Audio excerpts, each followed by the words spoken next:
it's not just sustainable electricity, it's how you use it, because going to net zero means moving a lot of processes from fossil fuels-based energy to electricity-based energy. Yeah.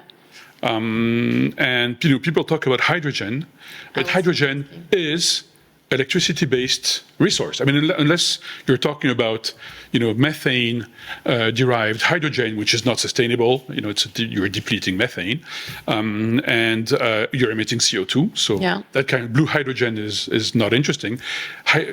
Green hydrogen is interesting, but green hydrogen is only a form of condensing energy, making energy a concentration in liters and in kilograms efficient for people who need to go far and not carry weight. So it's airplanes, it's storage. It's long-term, high-density storage for planes, for ships, places where you cannot bring electricity.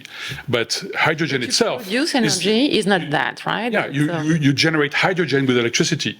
Yeah. Hydrogen is just a byproduct, is a way of transporting electrical energy to places where you cannot have a grid.